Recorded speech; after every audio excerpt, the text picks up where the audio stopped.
ଏହି ଭିଡିଓ ଦେଖିବା ପରେ ଆପଣଙ୍କର ସମସ୍ତ ଲଜ୍ଜା ଏବଂ ଭୟ ଦୂର ହୋଇଯିବ। ତେଣୁ ଏହି ଭିଡିଓକୁ ଧ୍ୟାନର ସହ ଶୁଣନ୍ତୁ।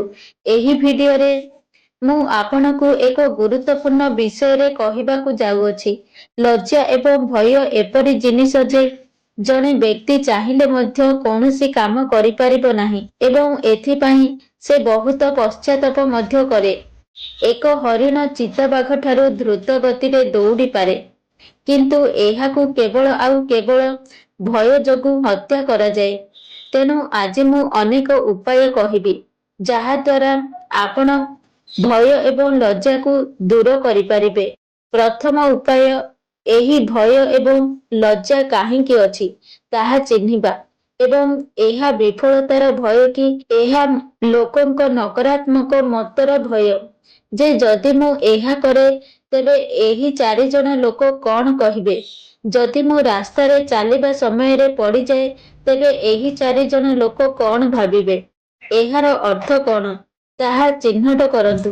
ନିଜକୁ ଚିହ୍ନିବା ଏବଂ ସ୍ୱୀକାର କରିବା ଯେ ଏ ଦୁନିଆରେ କିଛି ନାହିଁ କିମ୍ବା ମଣିଷ ସମ୍ପୂର୍ଣ୍ଣ ନୁହେଁ।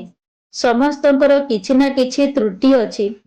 ଲଜ୍ଜା ଏବଂ ଭୟର ସବୁଠାରୁ ବଡ଼ କାରଣ ଯେ ଆମେ ନିଜକୁ ଅନ୍ୟମାନଙ୍କ ତୁଳନାରେ ନୀଚ ମନେକରୁ। ତେଣୁ ନିଜର ଶକ୍ତି ଓ ଦୁର୍ବଳତାକୁ ଚିହ୍ନନ୍ତୁ ଏବଂ ମନେ ରଖନ୍ତୁ ଯେ ଏ ଦୁନିଆରେ କୌଣସି ମଣିଷ ସମ୍ପୂର୍ଣ୍ଣ ନୁହନ୍ତି। ତୃତୀୟ ଉପାୟ ହେଉଛି, ଯଦି ଆପଣ ବୟସ୍କ ଫିଲ୍ମ ଦେଖନ୍ତି ଏବଂ ହସ ମୈଥୁନ କରନ୍ତି ତେବେ ଆପଣଙ୍କୁ ଏହା କରିବା ବନ୍ଦ କରିବାକୁ ପଡ଼ିବ। ଦେଖାଯାଇଛି ଯେ ଯେଉଁମାନେ ଏଥିରେ ନିଶାଗ୍ରସ୍ତ ସେମାନଙ୍କର ଅନେକ ସମସ୍ୟା ଥାଏ। ସେମାନେ ବହୁତ ଲଜ୍ଜା ଅନୁଭବ କରନ୍ତି। ସେମାନେ ବିପରୀତ ଲିଙ୍ଗ ସହିତ କଥା ହୋଇପାରନ୍ତି ନାହିଁ।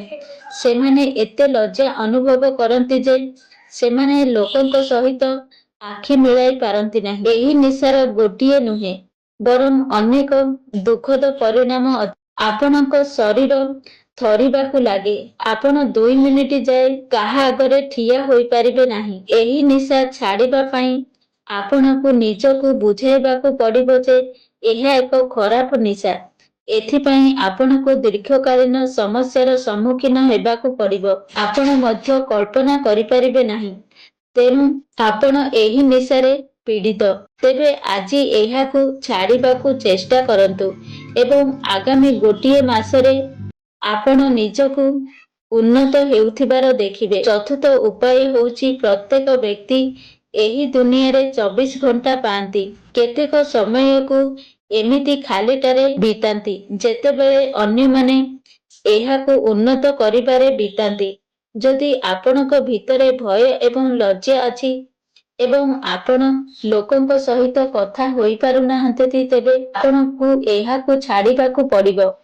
ଆପଣ ପ୍ରତିଦିନ ସକାଳେ ଏବଂ ସନ୍ଧ୍ୟାରେ ଏକା ବଜାରକୁ ଯାଇପାରିବେ। ତୁମକୁ ତୁମ ସାଙ୍ଗରେ ନେବାକୁ ପଡ଼ିବ ନାହିଁ। ତୁମକୁ ଏକା ଯିବାକୁ ପଡ଼ିବ ଏବଂ ଦୋକାନୀକୁ ପଚାରିବାକୁ ପଡ଼ିବ ଯେ ଏହି ଜିନିଷର ମୂଲ୍ୟ କେତେ। ଅର୍ଥାତ୍ ତୁମକୁ ଲୋକଙ୍କ ସହିତ କଥା ହେବାକୁ ଚେଷ୍ଟା କରିବାକୁ ପଡ଼ିବ। ତୁମେ ରାସ୍ତାରେ ଭେଟିଥିବା ବ୍ୟକ୍ତିକୁ କିଛି ପଚାରି ପାରିବ। ଏହା ତୁମର ଭୟ ଏବଂ ଲଜ୍ଜାକୁ ବହୁତ ପରିମାଣରେ ହ୍ରାସ କରିବ। ପଞ୍ଚମ ଉପାୟ, ପ୍ରତ୍ୟେକଙ୍କ ପାଖରେ ମୋବାଇଲ ଅଛି।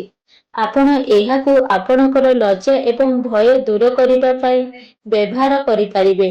ଆପଣଙ୍କୁ ଯାହା କରିବାକୁ ପଡ଼ିବ ତାହା ହେଉଛି ଏକ ଫେସ୍ କ୍ୟାମେରା ଭିଡିଓ ତିଆରି କରି ପ୍ରତିଦିନ ଆପଣଙ୍କ ଚ୍ୟାନେଲରେ ଅପଲୋଡ କରିବାକୁ ପଡ଼ିବ।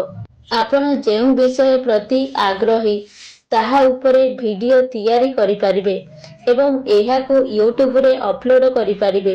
ଯଦି ଆପଣ ଏହି ପଦ୍ଧତିକୁ ଗୋଟିଏ ମାସ କରନ୍ତି ତେବେ ଆପଣ ନିଜକୁ ଉନ୍ନତ ହେଉଥିବାର ଦେଖିବେ। ଦେଖନ୍ତୁ, ଆପଣ ବିବେକ ବିନ୍ଦ୍ରାଙ୍କ ପରି ସିଧାସଳଖ କହିବା ଆରମ୍ଭ କରିବେ, ତେବେ ଏହା ସମ୍ଭବ ନୁହେଁ। ଆରମ୍ଭରେ ଆପଣ ଭଲ ଭାବରେ କହିପାରିବେ ନାହିଁ। କୌଣସି ବିଷୟରେ କହିବା ପାଇଁ ବହୁତ ସମୟ ଲାଗିବ। ଆପଣ କଣ ଭାବନ୍ତି? ଆପଣଙ୍କୁ ପ୍ରତିଦିନ ଅଭ୍ୟାସ କରିବାକୁ ପଡ଼ିବ। ଅଭ୍ୟାସ ମଣିଷକୁ ସିଧା କରିଥାଏ। ତେଣୁ ଆପଣ ଭୟଭୀତ ଏବଂ ଲଜ୍ଜାକୂଳକୁ ଆଜି ହିଁ ଏହି ପଦ୍ଧତି ଆରମ୍ଭ କରନ୍ତୁ। ଆପଣ ନିଜ ଭିତରେ ପରିବର୍ତ୍ତନ ଦେଖିବା ଆରମ୍ଭ କରିବେ।